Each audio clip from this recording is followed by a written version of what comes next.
তোমার গোলাম ওই স্থায়ী তোমার কাছে সাহায্য চায়। এরপরে মেম্বারের কাছে যাই, ভাই একটা দিয়েন তো, এই ভাতা করে দিয়ে। কথা হচ্ছে নামাজের মধ্যে বললেন কি আল্লাহর কাছে, আর আইসি বলছেন মেম্বার সাহেব জীবন শেষ, অথচ আল্লাহর কাছে। কার কাছে বলে?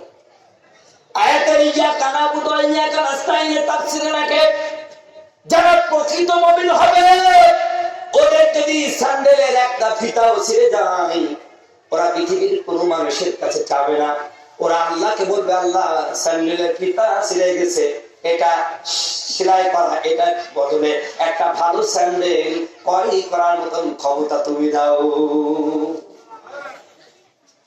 ও মুসলমান, এইভাবে যদি তুমি নামাজ পড়ো, এরপরে শুধু তাই নাই, আপনি যখন আল্লাহু আকবার বলবেন তখন আপনার স্টাইলটা, আপনার দাঁড়ানোর স্টাইলটা কেমন হবে? জিবরিল আমিন প্রশ্ন করলো, ইয়া রাসূলুল্লাহ, সারা জীবন আপনি আমাকে প্রশ্ন করেছেন, আজ আপনাকে প্রশ্ন করবো। বলেন সুবহানাল্লাহ। আল্লাহ নবী বলেন, করো তোমার প্রশ্ন। হযরত জিবরিল আমিন বলছেন, ইয়া রাসূলুল্লাহ, আমি যখন নামাজে দাঁড়াবো, আমি যখন আল্লাহর গোলামি করব, তখন কেমন আমার মনের অবস্থা হবে? ধরে বলবেন সুবহানাল্লাহ। তখন আবার নবী বললেন, আনতা আবুদুল্লাহ কাআন্নাকা তারাহু, আর তুমি যখন নামাজে দাঁড়াবা, তুমি যখন আল্লাহর গোলামি করতে দাঁড়াবা, তখন এই চিন্তা করো যে তুমি আল্লাহকে দেখছো। ধরে বলবেন সুবহানাল্লাহ। ফাইল্লাম তাকুন তারাহু ফাইন্নাহু ইয়ারাক, যেটা আল্লাহকে দেখার মতো যোগ্যতা তোমার না হয়, এতটুকু বিশ্বাস করো, তোমার রুকু, তোমার সিজদা, তোমার তাসবিহ, তোমার তাহলিল, তোমার কিরাত সব কিছু কেটেছে। আর পাড়ার মুসলমানরা, এই টেন্ডান্সি নিয়ে একজন নামাজে দাঁড়াও, এক ওয়াক্ত নামাজ পড়ো, আল্লাহর কসম এই নামাজ তোমার জীবনে সব প্রয়োজন পূরণ করবে। ঠিক না? কথায় কথা উঠে গেল, এখানে একটা গল্প বললে বলে আপনাদের ভালো হয়, কিন্তু সময় তো পাবো না। হ্যাঁ, চলে আইছে, ও ভাই চলে আইছে বলে আমি এখন কি করে বলি? সময় তো ভাই আমার একটু টাচ দিন, তবে ভবিষ্যতে যদি আসি ওই সূরার আলোচনা করবই, তবে এই যেহেতু কথা হয় সেগুলো একটু বোঝানোর দরকার আছে। কথা বলুন ঠিক কিনা? আমার নবীর একজন সাহাবী, খুব গরিব মানুষ, মুসলমান হলেন, এই জন্য মক্কার মুনাফিকরা কানে নিলেন না, বাড়িতে কোনো খাবার নাই, 3-4টা ছেলে মেয়ে ক্ষুধার্ত কান্না করতেছে।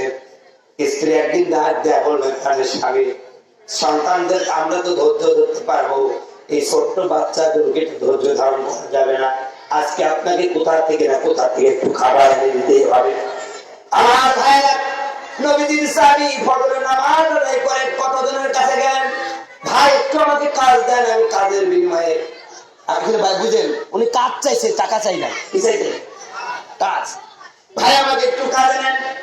আমার ভাইরা, মক্কার মদিনার মুনাফিক এবং মদিনা কেউ কাজে নিল না। এক পরে চিন্তা করলেন, কোথাও তো খাবার হলো না, দয়ার নবী মায়ের নবীর কাছে গেলে খালি হাতে ফিরে আসবে না। যদি বলেন সুবহানাল্লাহ।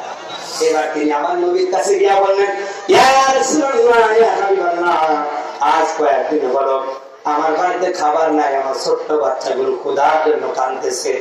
নবী গো, কতজনের কাছে কাজের জন্য গেলাম, আমার অপরাধ, আপনার কাছে মুসলমান হয়েছি এই কারণে আমাকে কাজে নিল না, কিন্তু ছোট্ট বাচ্চার মুখে কি দেব? নবী বড় আশা নিয়ে এসেছি, আপনি একটু আর্থিক ভাবে সহযোগিতা করবেন। সুবহানাল্লাহ। আমার নবী কিছুক্ষণ চোখ থেকে বললেন, আমার সাহাবী, কয়দিন যাবত তোমার পরিবারে খাবার হয় না? আমার ভাইয়েরা সাহাবী ডাক দেবেন, হুজুর আজ 2-3 দিন খাবার নাই। নবী আমার ডাক দেয়া বলেন, সাহাবী, তোমার বাড়িতে 2-3 দিন খাবার নাই, অথচ আজ 2 সপ্তাহ আমার চুলোয় আগুন জ্বলে না। রাসূল যখন এই কথা বলছেন, সাহাবীর মুখটা মলিন হয়ে গেছে। শুনছেন কথা? মুখটা মলিন হয়ে গেছে।